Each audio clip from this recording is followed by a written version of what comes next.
Hi, I'm Mike, and you're watching Spiritual Combat, and the title of today's show is Office Politics. Okay, and let me get this set up real quick. Okay, and especially for us being Hebrews in this captivity, like I heard one guy, I think it was Dr. Boyce Watkins was talking about, but he was just talking about. He made a good point. He said majority of people, the main place they encounter racism, like if you don't live in the hood, the main place you encounter racism the most is at work. And it's stressful. Um, and then the people who live in the hood encounter it at work and in their neighborhood because the cops are harassing them. Okay. Um, but so yeah, and the title of this might be Office Politics for Black People Surviving a Racist Work Environment. Like that, I might make that the title. I'll see. But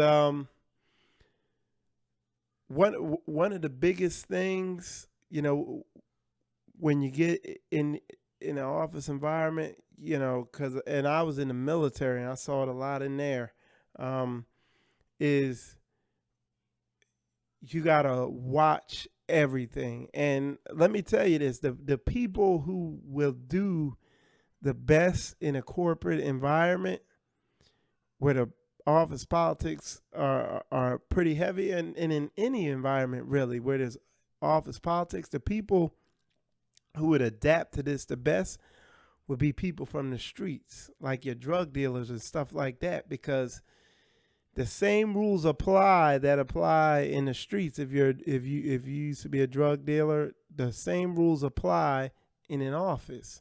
But the difference is there's not as much on the line as there is when you're in the streets, because your life's on the line when you're in the streets.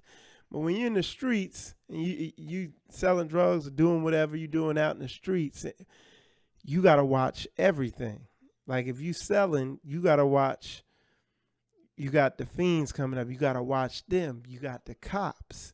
You got rival people who are out there selling. You gotta watch your front, your back, and your sides too. You gotta watch everything, and you gotta read everybody. You gotta read, because if you misread somebody, the way somebody is acting, if you misread their body language, if you misread, if you misinterpret what they're saying the wrong way, you can wind up dead. You can wind up in prison, with just one miss of reading something the wrong way. Well, in the office environment, there's a huge margin of error. There's no margin of error out in the streets. One slip up and you're dead. Well, in the office environment, it's a whole lot more forgiving, but the same rules apply. You got to watch everything. You know what I'm saying? You got to watch, okay, who does the supervisor go to? Because the majority of the time when you're on these jobs, the supervisor don't know what you do. He has people who report to him and tell him stuff. And you got to find out who those people are. Are those people receptive to you? Is that person a racist? Is he against you? I mean, sometimes you'll get on a job, and a lot of times these jobs are so, like, sometimes the odds are stacked against you so hard as a black man there, that it's just better for you to just start applying and get another job somewhere else or get moved to another office. Like one person was telling me about, I guess, they work for a big company. I'm not going to say the company, but they work for a big company. And they said literally the different offices are like different jobs. Like you could go in one office and it's just straight racist and everybody's against you. And then you go in another office and a brother might be over the whole thing and it'll be straight and you could prosper there. So that's a big thing you got to look at. And it's just like being in the streets. Like certain blocks are dangerous, certain blocks are better, So location, okay? And sometimes it's just the whole job is bad. Like where I work at now is good, but where I was working at prior to that, the whole place was racist as heck and wicked. Like in the 90s, they were telling me about how certain people would be out there calling people niggas to their face and all that stuff like that. It was a bad, and that all that stuff, all that racism, those same people were still there, just in higher positions, and all that stuff that went underground. You know, they had to hide it. You know, but so you got to be aware. You got to really be watching your environment and who's talking to who and all that stuff like that. All right, let's see what else we got here. You got to learn who might be out to get you. Who are the backstabbers, you know? You got a sponsor, and what I call a sponsor, and a lot of jobs have this, is somebody who's going to look out for you, who's going to take you under their wing. You know, I've been in workplaces where nobody would take you under their wing. When you can't find somebody to take you under the wing and say, hey, point out the landmines to you. Hey, don't do that. Watch out for him. You know, don't say this to the supervisor. Just pointing out all the stuff that you wouldn't find out unless you ran into it. Like the landmines that are out there, you know what I'm saying? You know, you're in the danger. You got to really be aware then, you know? So, but you can still survive in a work environment if nobody takes you under their wing. It's just going to be a lot harder. And, you know, if it's not a racist, toxic work environment with toxic people, you'll probably be able to make it through. But if it's a toxic work environment and you don't have anybody who takes you under their wing, you might need to just start applying or try to get put somewhere else. You know what I'm saying? Because you need somebody to run you down on, you know, hey, what's going on? But same note, when you get in a work environment, you need to, whatever the job is, do it to a T, as hard and good as you can, to the peak of your performance, until you figure out where you can, okay, so this is how we do this, you know?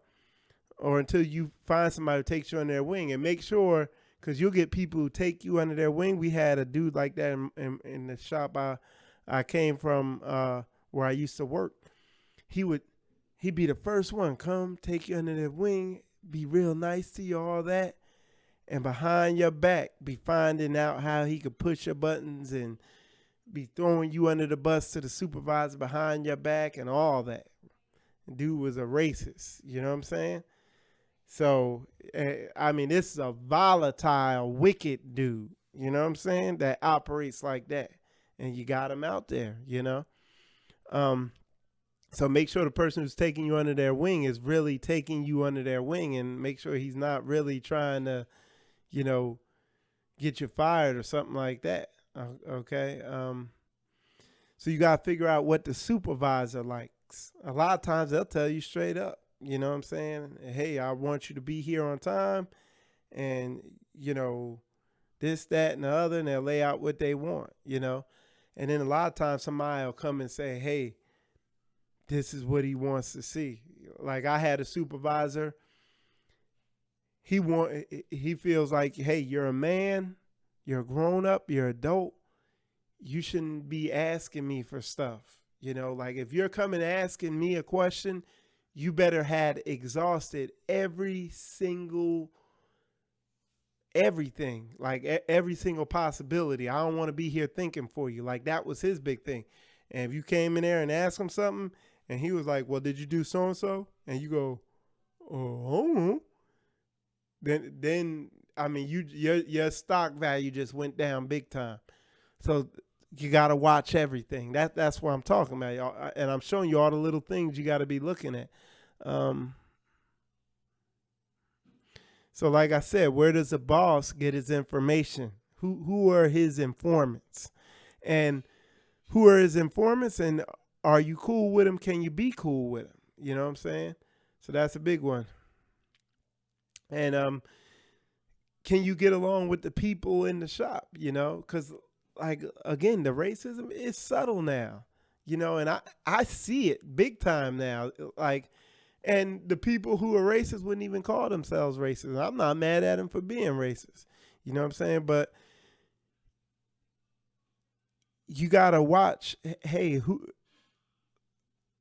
like the people who approach you and are trying to be friendly with you, and who can you go to get information from? Like if you have a question, something you don't know, like you'll go up to some people and they'll joke and tease you and like, you don't know that? They're like, you work here, don't you? You know, and say something. Don't ask those people nothing else. Just kind of just kind of have surface level conversations with them. Keep them away. Then you'll go to another dude, ask him a question. Hey man, you know how to do so and so? Yeah, come on, I'll show you.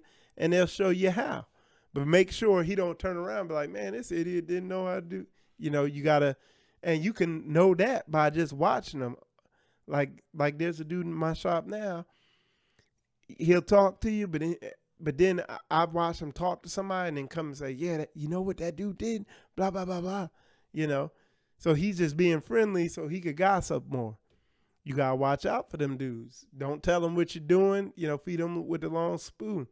So who's your ally? You know, a lot of times, most of the time, if there's a brother in the shop, majority of the time you go up to him and they'll tell you. Like when I started working at where I work now, because I went to a different shop, but the first shop I was in, there was a brother there, and he came over. He's like, hey man, he's like, just relax, man. This place is laid back. You ain't got nothing to worry about. You know, he put me at ease, and he pointed out stuff, and kind of, just showed me around, let me know, hey, it's cool here, and as a, because a brother, you could gauge a brother because you're black, you could read a brother pretty good and see where he's coming from.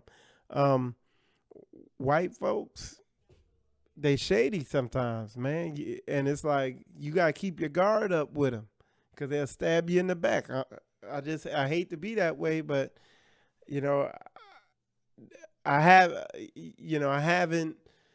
I've met some that weren't like that, but majority of them will go behind your back and talk about you. So let's see. A lot of times I'll ask where they're from. You know what I'm saying? That's an important thing to ask where they're from. And what I gauge from that is, hey, are you, I kind of use it as a loose gauge to see what type of mindset they have. Like if they say, hey, I'm from California, I'm from Seattle, or I'm from New Jersey, I kind of know they're more open-minded and liberal-minded. If they say, hey, I'm from Alabama or Mississippi or Georgia, I'm like, okay, they're probably more conservative and more potential for them to be racist and to stab me in the back and really not want to have nothing to do with me. Hold on. No. So typically, I'll lean in that direction. So like I said, you just got to use everything to get an idea to get like what you're really trying to do is you want to get an understanding for the environment of the shop. You want to, as quick as you can, you want to know, because you're trying to figure out, hey, what does it take to move up, this, that, and the other. Okay. And then pick their brains, see where their mind's at. Like I just talk to them about general stuff and see where their mind's at. And you can use what you get from there to see, okay, he's that type of person, trying to figure out, hey, because you're trying to figure out, hey, where do I stand with this person, this person, this person, Look, I can't tell you the number of times, because being in the military is a constantly changing environment. You got new guys coming, new guys going, this, that, and the other. And I've worked at a lot of different bases and jobs and stuff like that. So I've watched this thing, and I watch a lot of our people come in there completely oblivious to everything going on about around them. Like just have no idea that they need to be watching this because their environment is watching them, and just like our people, they come in completely oblivious. Nobody takes them under their wing, but I make an effort to take them under my wing. But nobody will take them under their wing and let them know, and they get destroyed in the environment. And the next thing you know, they get a bad reputation. And reputation is everything at the job. Like once you got a bad reputation, you almost need to just get another job somewhere else where you could start afresh and apply this stuff of what I'm talking about.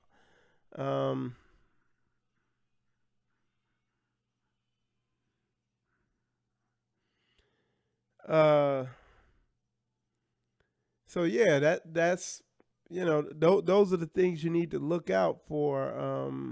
Let me see if I'm trying to figure out what I wrote here. It says,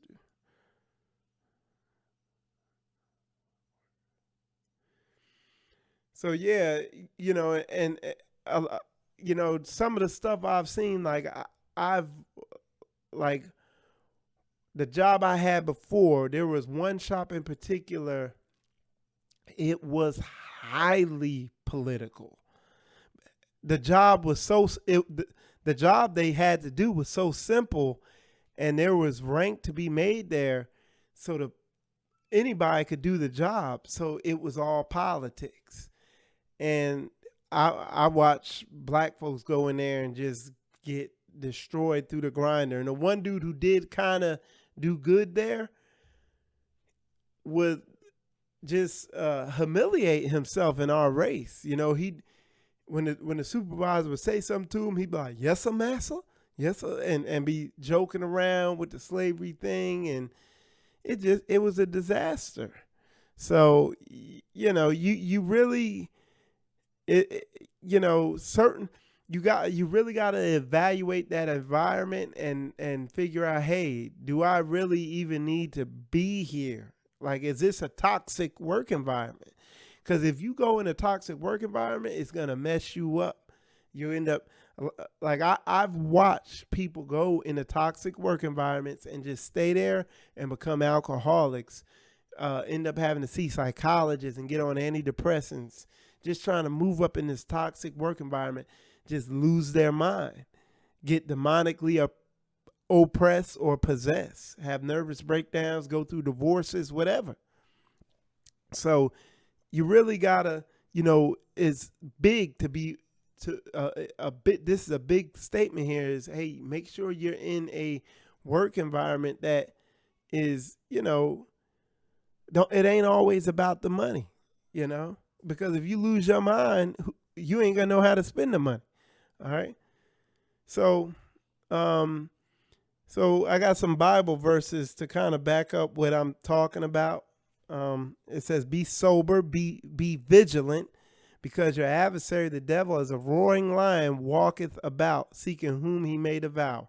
So you just need to be aware and awake, because there's evil people in these work environments, and you can't be ignorant. You know what I'm saying? You got to be aware of what's going on. Okay. All right. And there's another thing. It says, "Recompense to no man evil for evil. Provide things honest in the sight of all men." Okay. Let's see what else it says. "If it be possible, as much as lieth in you, live peaceably with all men." Okay. And the reason I put that one there is because I'm telling you what to look out for, but I'm not telling you, oh, do it back to them and stab people in the back. I'm just saying, be aware of what's going on so you don't get blindsided. You gotta be wise, but when somebody does you wrong, don't do them wrong back. Don't try to pay them back. It don't make sense in a work environment. Then you're gonna be in a war and you're gonna get all caught up in that and get stressed out. What I've seen is the people who do people dirty, they get done dirty back. Because there's somebody else in the work environment who ain't in the word of God and who don't keep the law, statutes, and commandments, and they wicked, and they get that person, they take them out. You just stay on a speaking level and stay cool with everybody, and that's huge in the work environment, because people hire people they like. People promote people they like. It ain't 90, I'd say 80% of getting along and doing good at your job is 80% of it is just getting along with people and people liking you. 20% is your job. The people who like you will show you how to do your job and will point out, the minefields and stuff like that. So, and to continue reading that, it says, dearly beloved, avenge not yourself, but rather give place unto wrath. For it is written, vengeance is mine, I will repay, saith the Lord. See, the Lord gonna put that wicked dude on him to pay them back. Therefore, if thine enemy hunger, feed him. If he thirst, give him drink. For in so doing, thou shalt heap coals of fire on his head. Be not overcome of evil, but overcome evil with good. So yeah, and look, if you try to get people back at work who doing you wrong, you'll stress yourself out. Just be happy, do your job, get along with people. And look, people hate to see the good guy get done wrong by some backstabber. And this is the other thing. This is what I'm trying to tell you. Behold, I send you forth as sheep in the midst of wolves. Okay, that's what some of these workplaces are like. It says, be ye therefore wise as serpents. And that's what I'm trying to do. I'm trying to wisen you up to what goes on in a workplace, and harmless as doves. Okay, so don't get people back. Don't do shady stuff. Don't be don't do office politics, manipulation tactics, and make people look bad so you can move up. But be aware of these wolves and how they operate. Okay, so you don't get devoured. Okay, so let's see what else I got.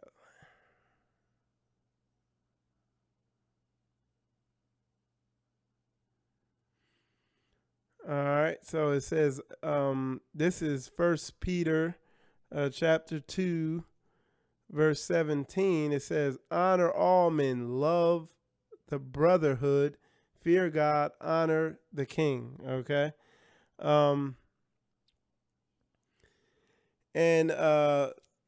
this is the other thing. Once you get in there, you get established, you straight, everything like that. Man, when a brother come in there, like where I'm at, a brother came in there to the shop where I work at, and I pulled him aside, and I like when I saw, because I saw that a new guy was coming to the shop. So when I saw him walking up with the supervisor, I was like, hey, you want me to show him around? He's like, yeah, Mike, you do that. I'd appreciate that. So I showed him around. I gave him the ropes. I said, watch out for him. Don't talk to him. This dude will stab you in the back. All these dudes are cool. This is what the supervisor like. All right, here's the map. These are the landmines. These are where all the landmines are at. Don't walk in these areas. Gave him the rundown. Hey, be here on time. Hey, if you need a ride, to your car, whatever, this, that, and the other, whatever I can do to help to give them a good, solid, firm start, because I've seen them do the exact same thing for their people.